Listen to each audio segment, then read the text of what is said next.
Você fez um Papa Nicolau e deu ausência de células da JEC. Puxa vida, Jader, eu sei que a JEC ela tem que estar representada, ela tem que estar mostrada no Papa Nicolau. Mas o patologista, ele laudou que não está representativo das células da JEC. Mas ele te diz que está adequado, está satisfatório para avaliação. O que tem que fazer? Ah, Jader, eu acho que tem que repetir. Não, eu acho que não, que dá pra gente seguir assim mesmo que ele não tenha representado a área de interesse, que é a JEC. Será? Segura a onda aí. Vamos falar então sobre um tema que é super legal. Eu vou dizer pra vocês que é um tema que é super objetivo, né? E de todos os temas da GO, esse aqui é daqueles que é mais pai-pum, né? Você entende como é que é normal, depois você entende como é que é alterado, como é que é patológico, e depois você consegue resolver tudo, né? Que é a alteração, todas as possíveis combinações que eles dão nas questões de prova. O que eu faço? Eu divido esse tema, na verdade, em 3 aulas, porque primeiro a gente fala um pouquinho sobre como é que é o colo normalmente, como é que é o Papa Nicolau e o que tem que saber sobre o Papa Nicolau, e aí depois a gente entra nos achados anormais. Vamos começar falando então sobre o colo do útero normal. Gente, primeiro, o que é o colo do útero, né? O colo do útero é uma estrutura cilíndrica que serve para ser um suporte do corpo uterino durante a gestação. Na verdade, o corpo uterino vai conter, né, o saco gestacional e depois, né, todo o produto conceptual. E aí, o colo do útero ele serve justamente para ser um alicerce, para ser uma base, né, para o corpo uterino. Se a gente for pegar as divisões anatômicas dele, ele vai ter basicamente uma parte que é em contato direto com a vagina, que essa parte, né, essa região do colo do útero que está em contato direto com a vagina, a gente vai chamar de ectocervice, e essa parte aqui, ó, que é um túnelzinho que vai levar até a cavidade uterina, a gente vai chamar de endocervice, certo? Bem tranquilo. Existe um orifício que fica bem nessa extremidade distal aqui do colo do útero, que é o orifício cervical externo, e um outro orifício que fica aqui bem em cima desse cilindro, que é o orifício cervical interno. A gente usa siglas, né, em medicina para dizer OCE, orifício cervical externo, OCI, orifício cervical interno. Bem fácil, bem simples, todo mundo lembra dessa anatomia normal. Tá, Jader, quando a gente fala sobre o colo do útero, então, do ponto de vista histológico, olha que legal, gente, olha que interessante vocês entenderem isso, e isso aqui muda radicalmente a sua forma de enxergar, né, quando a gente tá pensando em interpretar os achados anormais do Papa Nicolau. O colo do útero, ele tem basicamente, se a gente for pegar aqui o canal endocervical, né, ele tem um epitéliozinho que é simples. Se vocês forem olhar, né, esse epitélio aqui, ó, do colo do útero, ele é um epitélio simples, é uma camadinha só de células. Esse epitélio, na verdade, ele é um epitélio colunar, né? Tem esse aspecto aqui, né, de epitélio de tecido colunar, e ele também tem células, tem glândulas produtoras de muco. Sim, aquele muco que a gente enxerga, né? Quando a gente examina a paciente, a gente vê aquele muco, né, fluindo ali do colo do útero. Esse muco, na verdade, é produzido pelas glândulas que tem ali nesse epitélio endocervical. Então ele é um epitélio simplesinho, né, bem friável, assim, colunar, e no meio dele tem essas glândulas que produzem o muco.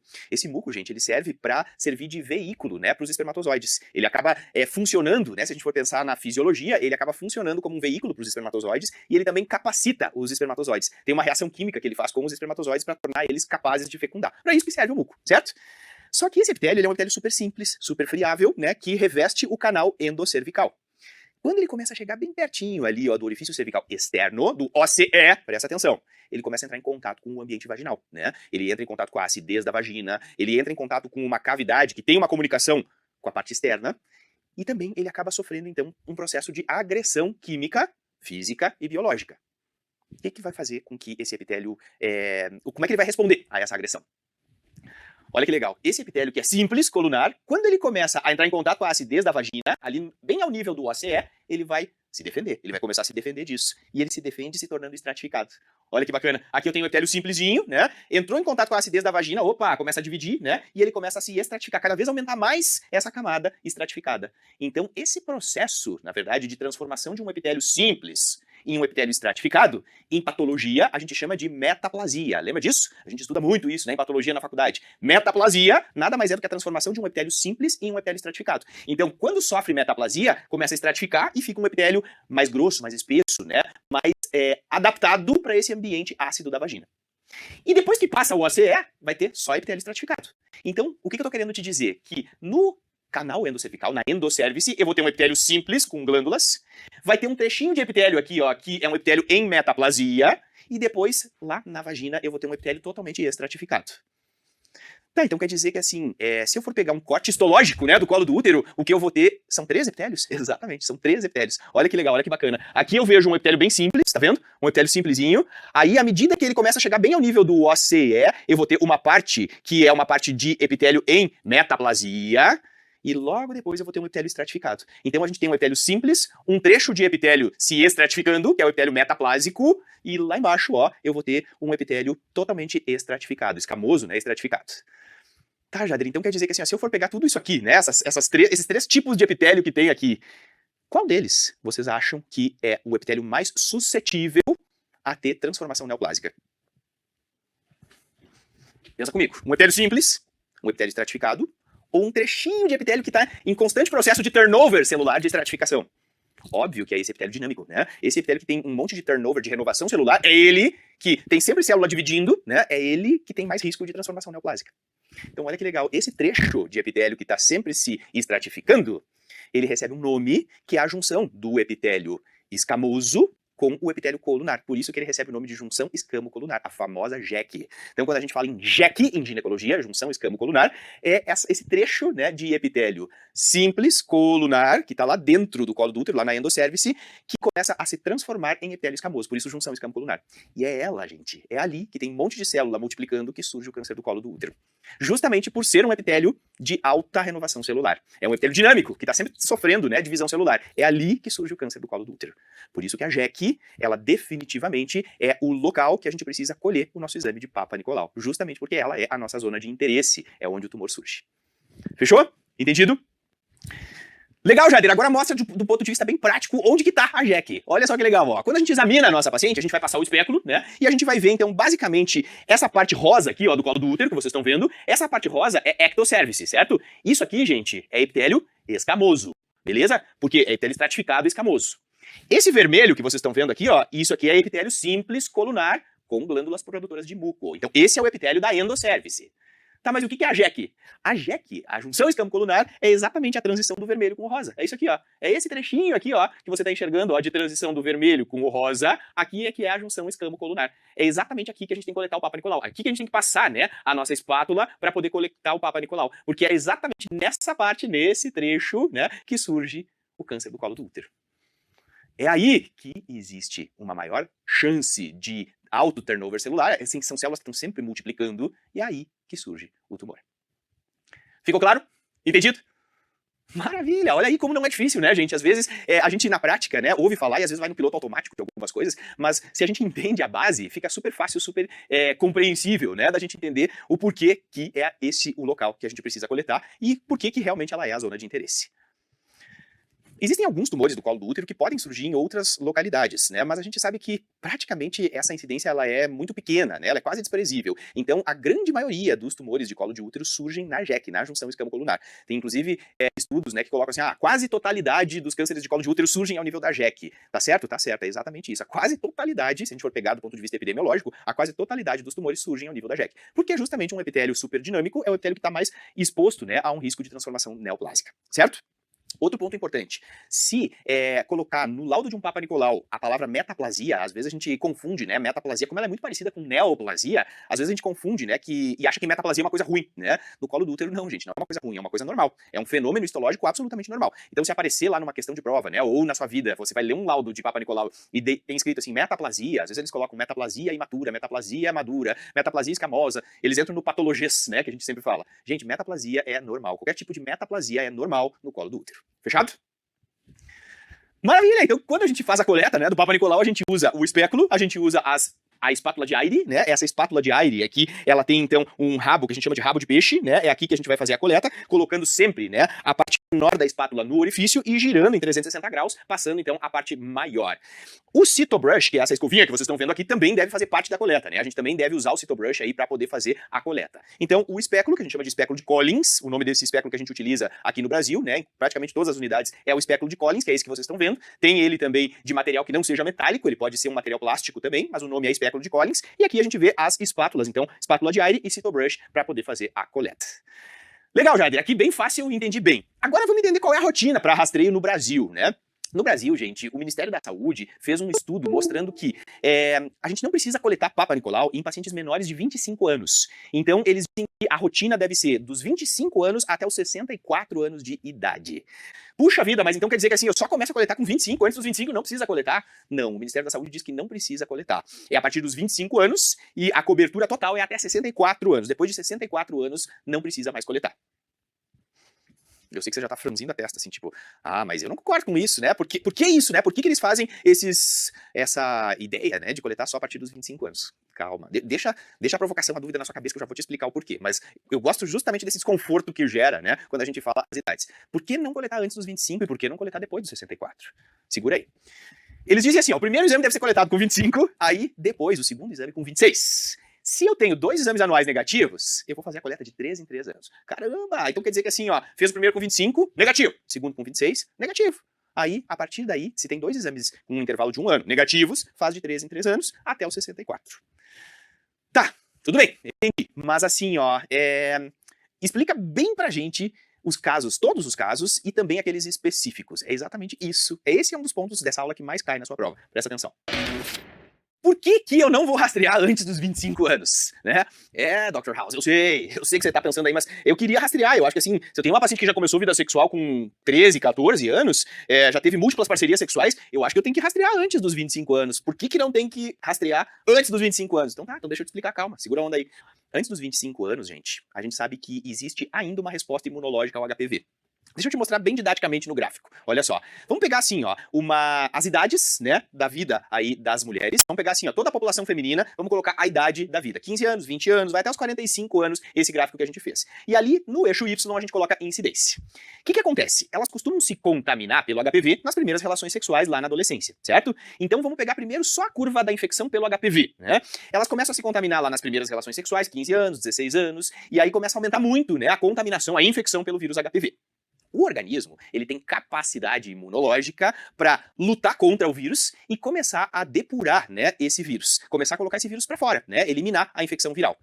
E isso acontece, gente, geralmente aí pelos 18 anos, 19 anos, e quando ela faz 20 anos, né, que tecnicamente seria o final da adolescência, quando ela faz 20 anos, geralmente a maioria das mulheres que se infectaram pelo HPV na adolescência já eliminaram o vírus do organismo. Já fizeram o clareamento viral, né? Clarear, quando vocês ouvem nas palestras, nas aulas e nos livros, né, esse termo clareamento viral ou clearance viral, que o pessoal gosta de usar às vezes a palavra em inglês, né? Nada mais é do que colocar o vírus para fora, né? A reação imunológica que joga o vírus para fora, elimina o vírus. Então a maioria das que se infectaram na adolescência não vão mais ter o vírus quando elas ingressarem aí na idade adulta. E com 25 anos de idade, olha que legal, com 25 anos de idade, a gente sabe que agora sim, então com 25 anos, aquelas mulheres que ainda ficaram com a infecção pelo HPV, aí sim o vírus fica, né? É difícil, depois dos 25 anos, elas terem uma resposta imunológica que elimine completamente o vírus. Então a curva, ela estabiliza, ó, depois dos 25 anos. Tá, beleza. Mas as NICs, que são as neoplasias intraepiteliais cervicais, né, que são aquelas lesões precursoras do câncer do colo do útero, quando que elas começam a surgir? Olha a curva das NICs, se a gente botar no mesmo gráfico, ó. Elas são praticamente desprezíveis aí na adolescência, ó, 15, 16 anos, e aí com 25 anos de idade que a curva começa a se tornar significativa. Então, as neoplasias intraepiteliais cervicais, as famosas NICs, elas começam a ter significância, começam a ter uma prevalência aumentada a partir dos 25 anos de idade. Então quer dizer que assim, ó, pode ter NIC antes dos 25? Pode, claro que pode, né? Mas a grande prevalência delas é a partir dos 25 anos. Por quê? Porque aí vai ser nessas pacientes aqui, ó, que tem a infecção pelo vírus HPV, que não conseguiram clarear a infecção, que vão acabar desenvolvendo aí as NICs. E mesmo assim, né, se a gente for pegar aqui a maioria das pacientes que ficaram com o vírus HPV e vão ficar com ele pro resto da vida, a maioria nunca vai ter NIC. A maioria vai ter o HPV ali, ele fica ali dormindo na célula e nunca vai ter NIC, certo? Tá, mas e o câncer propriamente dito, né? O câncer invasivo, que é quando já não é mais NIC, já é carcinoma infiltrante, invasor do colo do útero. Isso aqui, gente, a prevalência começa a ficar relevante só depois dos 30 anos de idade, porque tem um longo período de carcinogênese, né? Então, a gente vai ter assim, ó, essa é a curva rosa. Vejam que só começa a ter significância depois dos 30 anos, né? Ter impacto de prevalência depois dos 30 anos. Então, é um período muito longo de carcinogênese e por isso que o Ministério não recomenda a gente fazer antes dos 25 anos. Certo? Tá, mas do ponto de vista bem prático, por que não se rastreia antes dos 25? Porque tem clareamento, gente. A gente sabe que o clareamento da infecção viral, ele é muito alto, né, nesse período até os 25 anos. Não esquece disso, tá? O clareamento da infecção viral é eliminar o vírus. Tem muita gente que às vezes se atrapalha nisso, né? Tá, mas o que é clarear a infecção? É não deixar o vírus fazer a NIC? Não, clarear, gente, é eliminar o vírus. Os estudos mostram que a maioria das meninas, das adolescentes que se infectam pelo HPV na adolescência, né, ali elas acabam tendo, se você for fazer, né, um teste de biologia molecular para o HPV, na adolescência vai estar positivo, e se você pegar essas mesmas meninas quando elas tiverem 25 anos, já vai estar negativo, porque o corpo conseguiu eliminar o vírus, botou o vírus para fora, né, ela é imunocompetente, ela conseguiu colocar o vírus para fora, e dessa forma, então, ela nem tem mais HPV depois dos 25 anos, certo? Então, a maioria delas clareia a infecção até os 25, por isso que a gente não coleta antes dos 25. E tem mais uma uma outra questão, que é a incidência. Você viu no gráfico, né, que a incidência das NICs ela passa a ser significativa a partir dos 25. Então, antes dos 25, a incidência de NIC é baixa. Tem uma outra coisa super interessante que se fala muito nos congressos de GO, que é em relação ao sobrediagnóstico, né? Às vezes a gente acaba tendo sobrediagnósticos antes dos 25 anos, porque às vezes você coleta um Papa Nicolau, e aí vem ali, por exemplo, uma lesão de baixo grau, ou um ascus, né? Aí você repete de novo, dá de novo uma alteração, você indica a colposcopia, aí você faz biópsia, então a gente acaba fazendo um monte de procedimento desnecessário em pacientes muito jovens, com menos de 25 anos, e no fim a gente tá fazendo sobrediagnóstico, né? E essas pacientes, definitivamente, era falso positivo, né, do exame. Então tem muito falso positivo, muito sobre o diagnóstico, e a taxa de regressão, mesmo que você tenha uma NIC numa paciente com menos de 25 anos, a chance de regredir espontaneamente, ela é muito maior, muito grande. Então por isso que realmente não se coleta antes dos 25. Vocês vão me dizer assim, mas tem muita gente que coleta na prática. Tem, a gente sabe que tem muita gente que não confia nisso e que acaba coletando na prática. Mas de novo, né? Aqui eu tô para ensinar vocês a acertar a questão de prova. E na prova, a gente precisa definitivamente seguir exatamente a risca como tá a diretriz brasileira oficial. Fechou? Entendido? Entendi, Jader, beleza? Mas e por que depois dos... Eita! Por que depois dos 64 anos, né, a gente não tem que coletar também mais, né? Olha, depois... ficou feliz que não precisa mais coletar agora, né? Depois de 64, eu sei.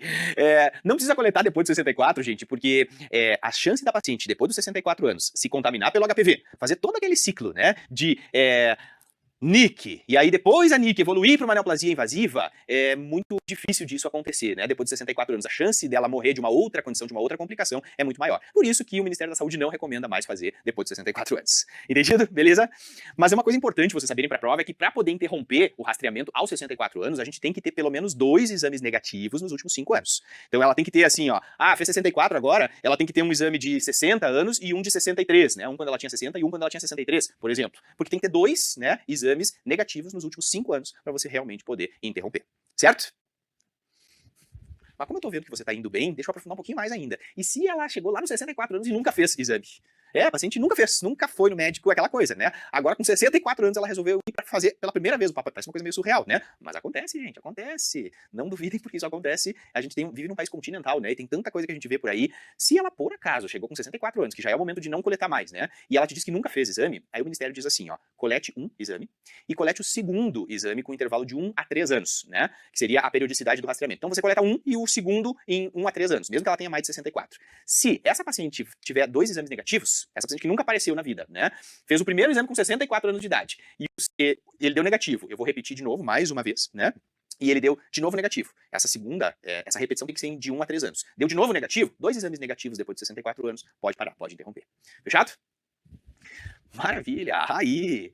Tá bom, então o que eu que tô prestando prova, né, preciso saber, então, em relação a essa rotina? Vamos lá, desfaz essa cara aí, Olha aqui, é bem fácil, bem tranquilo. Você precisa saber que é dos 25 aos 64 anos, depois de 2 exames anuais negativos, você repete de 3 em 3 anos, essa é a periodicidade, até os 64, tá?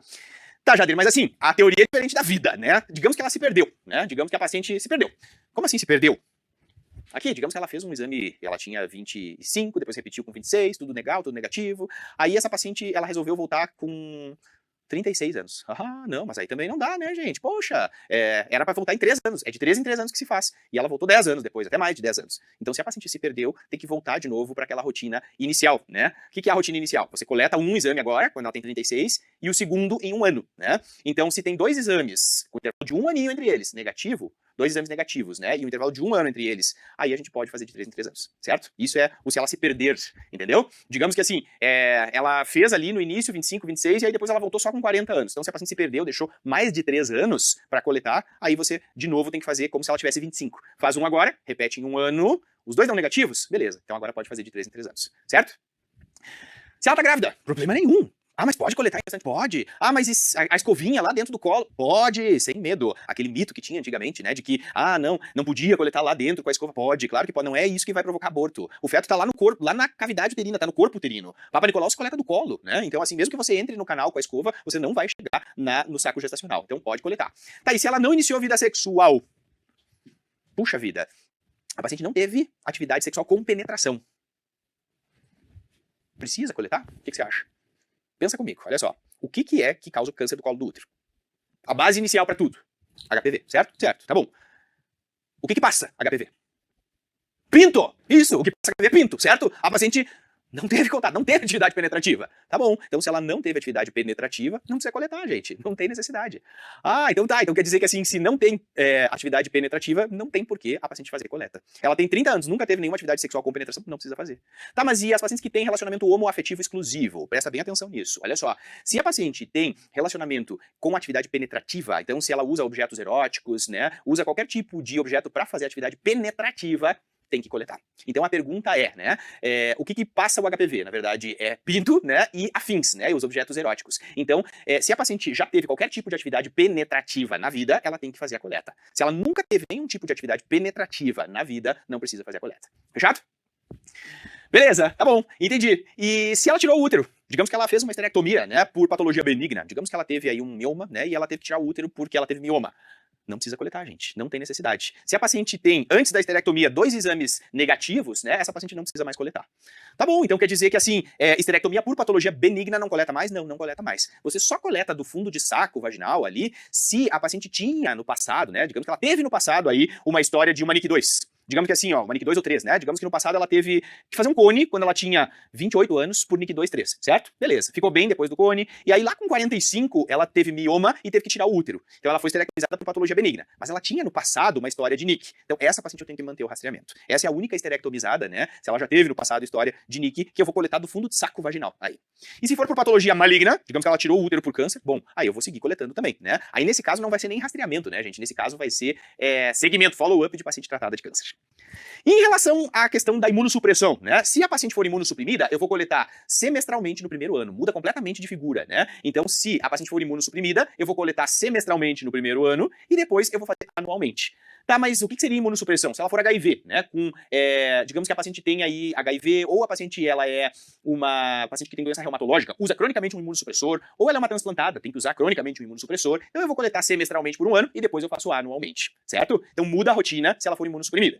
E se ela for HIV com CD4 abaixo de 200, ela vai ter que coletar de 6 em 6 meses. Essa aqui é aquela que a gente vai fazer assim, bem mais justinho o tempo, né? De 6 em 6 meses, enquanto ela tiver o CD4 abaixo de 200. Certo? Entendido? Ficou claro, gente? Me conta aí, ficou claro? Viu como não é difícil? É isso que a gente precisa saber. Isso é super importante, é um dos pontos mais importantes de ginecologia e obstetrícia, que você precisa saber pra prova e pra vida, e vejam que assim, as coisas elas são bem lógicas, né? A gente consegue compreender, entender bem, e elas são bem lógicas. Então é isso. Respira, ei, tá o ombro aqui, ó. Solta. Aí, beleza. Fechou? Tranquilo? Do ponto de vista de saúde pública, você sabia o que é o Papa Nicolau? O que é o cito patológico? Presta atenção, vamos ver juntos, olha só. Do ponto de vista de saúde pública, né, gente, o Papa Nicolau, ele precisa, né, no Brasil inteiro, definitivamente, ele precisa ter aí uma adequabilidade, né, de coleta. Então, se a gente for pegar assim, ó, o que seria um Papa Nicolau adequado? É aquele que tem células metaplásicas, células escamosas e células glandulares. Isso aqui é, assim, ó, mundo da Disney, é o mundo da ideal, né? Então, assim, eu tenho que ter os 3 epitelios, metaplásicos, escamosos e glandulares. Se aparecer isso no laudo, você tá de parabéns, é porque você coletou certo, né? Coletou certíssimo o Papa Nicolau. Mas, infelizmente, na vida, né, às vezes não aparece isso. É muito mais provável que a gente consiga sempre coletar as escamosas, porque é o que tá fora, né? E às vezes não aparece as glandulares. E às vezes não aparece nem as células metaplásicas, que seria a região da JEC. O que tem que fazer aí nesses casos? O patologista lauda para você ali. Exame satisfatório para avaliação, negativo para malignidade. Mas ausência das células metaplásicas, ausência das células representativas da JEC. Tá. Presta atenção, olha só. Se ele laudou que não tem representatividade da JEC, a gente precisa ver se o material está adequado para avaliação. Se ele escreveu que o material está adequado, está satisfatório para avaliação, quando você tem uma NIC ou mesmo um câncer, né, as células, elas descamam ali pelo colo do útero e elas vão acusar no próprio epitélio escamoso, porque o crescimento do tumor, né, é em direção ao epitélio escamoso. Então, gente, a gente pode ficar tranquilo. Parece uma coisa que a gente na hora pensa, mas como assim, né? Você pode ficar tranquilo, mesmo que tenha pego só epitélio escamoso, né? Você não pegou a JEC na sua amostra, só pegou epitélio escamoso. Mesmo assim, se ele está adequado, se ele está satisfatório para avaliação, pode ficar tranquilo. A gente não precisa repetir o exame na hora, né? A gente vai repetir o exame, a recomendação do Ministério da Saúde aqui. Papa Nicolau, adequado para avaliação, satisfatório para avaliação, com ausência de representatividade da JEC, você coleta o exame em 1 ano. Ao invés de coletar em 3 anos, né? Você coleta em 1 ano, certo? É isso que eles recomendam. Então não precisa repetir o exame na hora, porque o exame ficou insatisfatório. Se está satisfatório para a avaliação no laudo, você pode repetir em 1 ano. Fechado? Maravilha! Tá bom. Se eu for pegar, assim, estratégia, né, de prevenção, o que que é o Papa Nicolau, né? A gente tem estratégia de prevenção primordial, primária, secundária e terciária, né? E tem também a prevenção quaternária. O Papa Nicolau, na verdade, ele vai fazer o diagnóstico precoce, né? E diagnóstico precoce em saúde coletiva é prevenção secundária. Então não esquece, né? Quando a gente coleta Papa Nicolau, quando a gente pede mamografia para nossa paciente, a gente tá fazendo uma estratégia de prevenção secundária. Certo? Aí, maravilha! Então agora que você entendeu super bem, super de boa, né, o que que é, como que é normalmente o colo do útero, como é que é a coleta, a rotina brasileira, né, para coleta, agora a gente vai entender o que que é essa NIC, que tanto a gente fala, né, as neoplasias intraepiteliais cervicais. Gente, as NICs, elas são causadas, então, por esse bicho aqui tão famoso, né, o HPV, o papiloma vírus humano, esse vírus aí, então, é aquele que realmente vai causar, né, a neoplasia intraepitelial cervical. O HPV, de novo, né, aquele gráfico que eu te mostrei, a maioria das mulheres que se contaminaram pelo HPV na adolescência vão clarear a infecção viral, aquelas que ficarem com o vírus, a maioria não vai ter NIC, mas algumas vão acabar desenvolvendo as neoplasias intraepiteliais cervicais. Quem são os vilões da história aí, gente? A gente sabe que o HPV 16 é extremamente oncogênico, é o mais conhecido de todos, e o 18, né? O 16 e o 18 são aqueles HPVs mais oncogênicos. Tem outros também, né? Mas os principais, os mais conhecidos, são o 16 e o 18. O que que esses vírus fazem? Esses vírus, na verdade, eles vão acabar, logo que eles infectam, né? O corpo vai fazer aquela resposta imunológica ao vírus, e em algumas pacientes o vírus consegue fazer alteração neoplásica. Se eu for pegar assim, ó, um epitélio, tá aqui o epitélio escamoso, olha que bonito aqui o desenho, né? Aqui eu tenho um epitélio escamoso normal, aqui eu tenho as células normais, certo? Quando o HPV começa a gerar carcinogênese, ele começa a aumentar os núcleos das células. Então vejam que ele começa a provocar um aumento dos núcleos das células. Se esse HPV ele pegar o terço inferior do epitélio, eu tenho uma neoplasia intraepitelial, o nome já diz, né? Intraepitelial cervical 1, a famosa NIC 1. Ah, então NIC 1 quer dizer que pega um terço do epitélio. Um terço do epitélio. Tá, mas e por que usa, Jader, esse termo intraepitelial? Intraepitelial, gente, quer dizer que tá no epitélio. Lembra que assim, ó, aqui a gente tem a lâmina basal, né? Aqui já começa tecido conjuntivo, histologia básica, né? Que a gente tanto estudou na vida. Então assim, ó, aqui tem o epitélio, aqui tem a lâmina basal, né? Que já começa o tecido conjuntivo. Se ele não invadiu ainda, né, a lâmina basal, a gente tem uma neoplasia intraepitelial. Tá só restrita ao epitélio. Se é um terço do epitélio, é NIC 1. Se é 2/3 do epitélio, é NIC 2. E vejam que o núcleo já fica maior, né? Aumentado em relação a NIC 1 também. Então pega 2/3 do epitélio e a estrutura nuclear vai ficando maior. Agora, quando eu tenho uma NIC que pega a totalidade do epitélio, eu vou ter uma NIC 3. Se pega os 3/3 do epitélio, eu vou ter uma NIC 3. E as células já têm núcleos que ocupam a quase totalidade da célula. Então, a NIC 3 é o último estágio, na verdade, antes de se transformar numa neoplasia invasiva. Antes de se transformar num câncer de colo de útero, propriamente dito. Certo?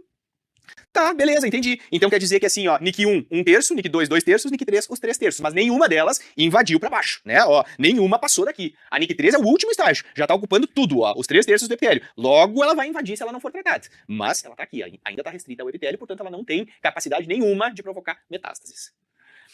Tá bom. E como é que a gente classifica as NICs? Na verdade, a gente classifica em 2 grupos. Ué, mas não são 3? Não é NIC 1, NIC 2, NIC 3? Não, a gente classifica assim, ó. Lesão de baixo grau, na verdade, são as NIC 1, né? Então, lesões intraepiteliais de baixo grau, NIC 1.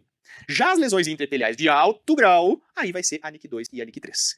Ah, mas por que divide assim, né? Baixo grau 1 e alto grau 2 e 3? Não teria que ser assim, baixo grau a 1, intermediário a 2 e alto grau a 3? Não, isso caiu por terra, então atualmente a divisão é sempre em baixo e alto. Não existe mais grau intermediário. Baixo e alto. Baixo é NIC 1, alto é NIC 2 e 3. Mas por que divide assim, né, em baixo grau e alto grau? A gente divide assim porque a NIC 1, gente, cada vez mais tem se descoberto que ela nada mais é do que um efeito citopático do vírus HPV, e a imensa maioria das vezes ela não vai evoluir para NIC 2, 3. A grande maioria das mulheres que tem NIC 1 não vai evoluir para NIC 2, 3, porque ela nada mais é do que um efeito citopático ali do vírus HPV. O HPV entrou na célula, aumentou um pouquinho o núcleo, fez uma transformação no primeiro terço do epitélio, mas logo logo o corpo vai reagir contra isso e vai fazer uma regressão espontânea. Por isso que a gente chama de baixo grau. Lesão de baixo grau, né? Cada vez mais ela significa HPV, ação do HPV, do que uma neoplasia propriamente dita, certo? O que realmente nos preocupa são as neoplasias de alto grau, as NICs de alto grau, as lesões intraepiteliais de alto grau, que são a NIC 2 e a NIC 3, que essa sim tem mais chance de evoluir para o câncer de colo de útero. Fechado? Tem uma palavrinha que a gente usa para NIC 1, né, que é só o efeito citopático do vírus HPV, que o vírus ele age ali nas células e significa que você tem um HPV ali, que é o termo coilocitose. Talvez vocês escutem, né, esse termo, ou já tenham lido em algum livro o termo coilocitose. Coilocitose, o coilócito, né, nada mais é do que uma célula alterada pelo HPV. Mas isso não é risco de progressão para câncer. É só que tem HPV, essa paciente tem HPV. Então, geralmente, quando você tem NIC 1, né, que é só uma ação do vírus HPV, o patologista enxerga os coilócitos, aquelas células com um núcleo um pouquinho maior, né, do que o normal, mas que logo o corpo vai conseguir regredir. Fechado? Entendido? Então tá, então agora presta bem atenção nesse detalhe importante em relação à tríade, né, da patologia cervical, pra gente definitivamente coroar tudo isso que a gente falou. Olha só. O diagnóstico em patologia cervical, ele é baseado num tripé, né? A gente vai ter o Papa Nicolau, que é o exame citopatológico, né? Ou colpocitologia oncótica. Aqui no Brasil, cada lugar, cada região chama de um jeito, né? Pode chamar de CP, citopatológico. Tem gente que fala assim, Papa Nicolau. Tem gente que fala colpocitologia oncótica, né? Então, assim, colpocitológico do colo do útero. Tudo isso é citologia, né? É o exame de rastreamento básico que se recomenda aqui no Brasil para rastrear, né, o câncer do colo do útero. Quando você tem um Papa Nicolau alterado, né? Dependendo da alteração, a gente vai encaminhar a nossa paciente para colposcopia. O que é a colposcopia? É um exame que a gente vai olhar o colo do útero com uma lente de microscópio, uma lente de aumento, né? Pra gente poder ver se tem algum tipo de achado, algum tipo de lesão. E aí, se a colposcopia tem algum tipo de achado, a gente vai encaminhar a nossa paciente para biópsia. Então, o tripé diagnóstico em patologia do trato genital inferior é esse: é citologia, colposcopia e biópsia. Tá, mas a biópsia, por que a biópsia é o último, né? Porque a biópsia, ela vai me dar o diagnóstico histológico. E lembra que histologia é o que me dá o diagnóstico definitivo. Tá, então digamos que assim, ó, Jader, se eu tenho lá uma paciente que deu um Papa Nicolau alterado, né? Depois a gente vai entrar em cada uma das alterações, calma, né? Só estamos falando aqui primeiro do tripé diagnóstico. Ela fez ali um Papa Nicolau, deu uma alteração, eu encaminhei para colposcopia. Na colposcopia eu vi uma área suspeita e eu fiz a biópsia. E a biópsia deu NIC3. Qual é o diagnóstico da paciente? O diagnóstico é sempre baseado na histologia. A histologia, gente, é o padrão ouro para diagnóstico de NIC. Então, sempre o diagnóstico que realmente vai te definir a conduta é a histologia, certo? Então pensa que assim, a citologia é para rastrear, tem que fazer em todo mundo, né? A partir dos 25 anos. Então tá, a gente pega pacientes a partir dos 25 anos e coleta a citologia. Não é exame diagnóstico, é exame de rastreamento. Exame que deu alterado vai para colposcopia. Na colposcopia eu enxerguei algum tipo de achado, algum tipo de alteração, aí eu faço a biópsia. E a biópsia é que vai me dar o diagnóstico definitivo. Se a biópsia dá NIC1, é NIC1. Se ela dá NIC2, é NIC2. E se ela dá NIC3, é NIC3. Então assim, a histologia vai ser sempre o diagnóstico definitivo, é o padrão ouro. Fechado? Tá bom, mas o que é exatamente a colposcopia? Eu via tanto, né, o pessoal na GO fazendo colposcopia, vejo, né, para fazer a colposcopia. Na verdade, a colpo, gente, é um exame que a gente coloca o ácido acético no colo do útero. Você passa o espéculo na paciente, né, coloca o espéculo, e aí você coloca ácido acético. O ácido acético, ele é na verdade, uma solução, né, que consegue reagir, fazer uma reação química com aquelas células que estão produzindo, né, algum tipo de metabolismo alterado, algum tipo de metabolismo diferente, né? Ele cora as proteínas do citoplasma das células neoplásicas. E aí vai nos mostrar se tem lesões. Então, o objetivo da colposcopia é esse. Por isso que não existe colposcopia sem ácido acético, né? A gente tem que colocar o ácido acético, né? A gente usa, né, o ácido acético ali no colo do útero. O objetivo é fazer a reação química e ele consegue corar, ele consegue marcar as proteínas do citoplasma das células que estão com neoplasia, com algum tipo de alteração. Esse é o objetivo da colposcopia. E aí você pega uma lente, né, e olha na lente se tem realmente algum tipo de alteração. Tá, mas e como é que é a sensibilidade desse exame? Bem boa, ó, 96%. O que isso significa? Dizer que o exame tem alta sensibilidade quer dizer que ele tem pouco falso negativo, né? Então, se eu tenho uma colposcopia que tá normal, beleza, é porque essa paciente não tem nada. Agora, o grande problema dela, gente, é que tem baixa especificidade. Ela é só 48% a especificidade. O que isso significa? Que tem bastante falso positivo. Então, quando eu tenho uma baixa especificidade, eu tenho um maior número de falsos positivos. E tendo um maior número de falsos positivos, às vezes eu olho, enxergo uma lesão ali, opa, isso aqui tá feio, vou biopsiar. Eu faço a biópsia e não vem nada, né? Porque era um falso positivo da colposcopia. Então a colpo, ela tem esse problema, né? Que ela tem uma boa especificidade, uma boa sensibilidade, né? Mas tem uma baixa especificidade. Então ela pode ter bastante falso positivo. Jader, mostra pra nós achados de colposcopia aqui, que é pra gente treinar o olho, assim, a gente, acho que é legal, é bacana a gente poder olhar, né, mesmo não sendo GO, acho que é legal a gente treinar o olho, claro que sim, óbvio que eu vou te mostrar. Tem achados super normais da colposcopia e tem achados anormais. Por exemplo, você pode ter uma paciente com ectopia, né, quando você olha o colo do útero. Olha só a imagem, ó, a gente colocou o ácido acético aqui, viu que aqui tá o orifício cervical externo, ó, do colo, estão vendo o orifício, aqui eu vejo que tem um epitélio glandular, aqui eu vejo o epitélio escamoso, só que vocês conseguem ver que o epitélio glandular tá evertido aqui, isso aqui é ectopia. Isso é um achado normal, 1 a cada 10 mulheres tem ectopia, né, não é problema, não é nada que a gente precise fazer qualquer tipo de tratamento. Antigamente o pessoal cauterizava a ectopia, né? Não tem, não faz o menor sentido, isso é bem normal. Tem um outro achado que é super normal, que é o cisto de Naboth. O que é o cisto de Naboth? Cisto de Naboth é quando você tem assim, ó, uma glândula que deveria estar aqui dentro, ó, do canal cervical. Essa glândula, ela começa a ficar um pouquinho mais para fora, o epitélio cresce, né, em cima do ducto dessa glândula e esse ducto fica obstruído. Então o muco da glândula, que deveria sair, né, ele acaba ficando retido aqui, ó, e forma tipo uma bolinha, assim, tipo um cisto. Isso aqui é o cisto de Naboth, ou cisto de retenção. Não é alteração, gente. Cisto de Naboth ou cisto de retenção é absolutamente normal, a gente não precisa mexer, não precisa tirar, não precisa funcionar, isso aqui é absolutamente normal. Outra coisa que a gente pode encontrar quando a gente faz aí o exame é um pólipo, né? Vejam ali, ó, que tem um pólipo no colo do útero. Isso aqui também é bem normal. Se a paciente tem queixa de sangramento, você pode tirar o pólipo, mas assim, não é nada para pensar em NIC, né? Então assim, nem o cisto de Naboth, nem a ectopia, nem o pólipo são achados que a gente pensaria em NIC. Tá, Jader, mas o que faz eu pensar em NIC quando eu tô olhando a colposcopia? Mostra a imagem, olha que legal, ó. Se eu tenho um epitélio aceto branco, opa, epitélio aceto branco, aí é aquela reação das células que pode ser neoplasia. Então, gente, olha só, se eu colocar o espéculo, coloquei o ácido acético e daqui a pouco ficou assim, ó, opa! Ei, tá feio isso aqui, Jader, olha só. Tá, com certeza. Tá vendo que tem uma grande área de epitelioceto branco aqui, ó, pegando esse lábio posterior do colo e o lábio anterior também, olha aqui. Isso aqui é um epitelioceto branco grosseiro, ficou bem branco. Epitelioceto branco grosseiro, gente, é sugestivo de NIC 2, 3. Então, aqui provavelmente tem uma NIC 2 ou 3. Tá, mas ele não pode ficar branco, só que mais tênue? Pode. Tá vendo que aqui, ó, olha, coloca teu olho aqui. Tá vendo que aqui tem uma área de epitélio branquinho? Tem, mas bem mais discreto, né? Bem mais levezinho. Isso aqui é o epitelioceto branco tênue. Gente, o epitelioceto branco tênue, tem o tênue, que é esse que vocês estão vendo aqui. Estão vendo a diferença? Ó, aqui é tênue, aqui é grosseiro, bem grosseiro. Enxergo bem o branco. O epitelioceto branco grosseiro é sugestivo de NIC 2, 3. O epitelioceto branco tênue é sugestivo de NIC 1. Olha como o gineco é objetivo, né? É tudo muito pai-pum, assim, muito objetivo. Se é grosseiro, é sugestivo de NIC 2, 3. Se é tênue, né, é uma coisa bem leve, é sugestivo de NIC 1. Então você vai dizer que o grosseiro, epitelioceto branco grosseiro, é um achado colposcópico maior, e o tênue é um achado colposcópico menor. É isso. Porque o achado maior geralmente vai ter uma histologia compatível com NIC 2, 3, e o menor, uma histologia compatível com NIC 1. Tem um outro tipo de lesão colposcópica que a gente chama de pontilhado, né? O pontilhado é quando a gente tem, assim, ó, pontos vermelhos ali no colo do útero. Estão vendo? Ó, a gente colocou o ácido acético e ficou cheio de pontinho vermelho aqui, ó. Isso aqui é um pontilhado. A gente enxerga bem esses pontos vermelhos, então é um pontilhado grosseiro, né? Pontilhado grosseiro é sugestivo de NIC 2, 3. Mas se você enxerga o pontilhado, mas é uma coisa mais discreta, ó, aqui você tá vendo que é uma coisa mais discreta? Olha, eu enxergo que tem uns pontinhos também, isso aqui não é tão evidente quanto aquele lá. Então isso aqui vai ser um epitélio, um pontilhado, né, fino. O pontilhado fino é um achado menor, sugestivo de NIC 1. Então o pontilhado grosseiro vai ser achado maior e o pontilhado fino vai ser um achado menor.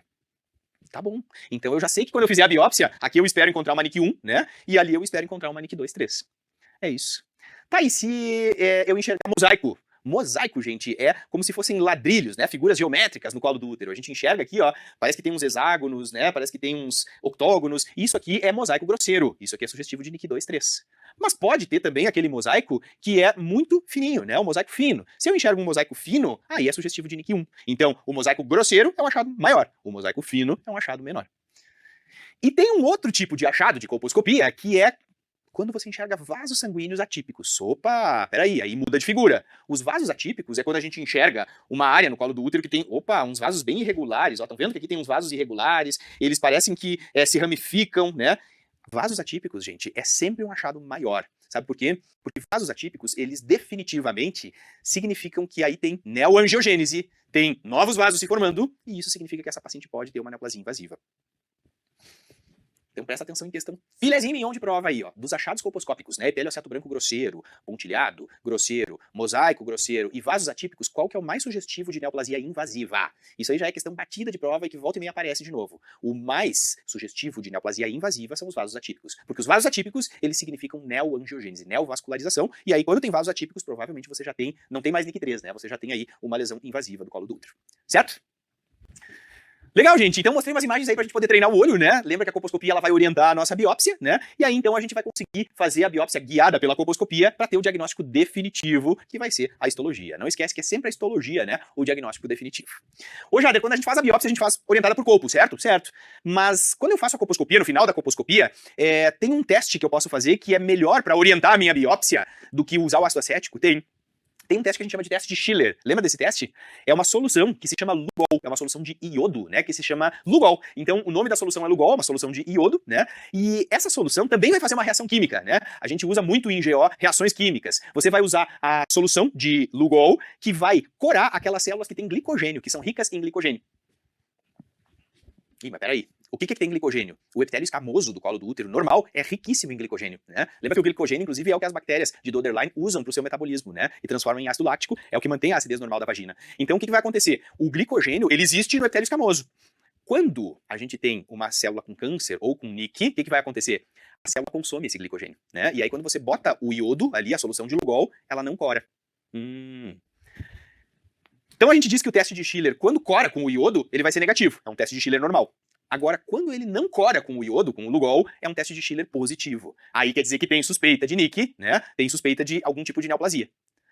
Jader, mostra na prática pra gente entender bem isso. Claro, tá aqui, ó. Aqui vocês veem um colo normal, certo? Vamos jogar o Lugol nesse colo? Ó, pô, tá vendo ali?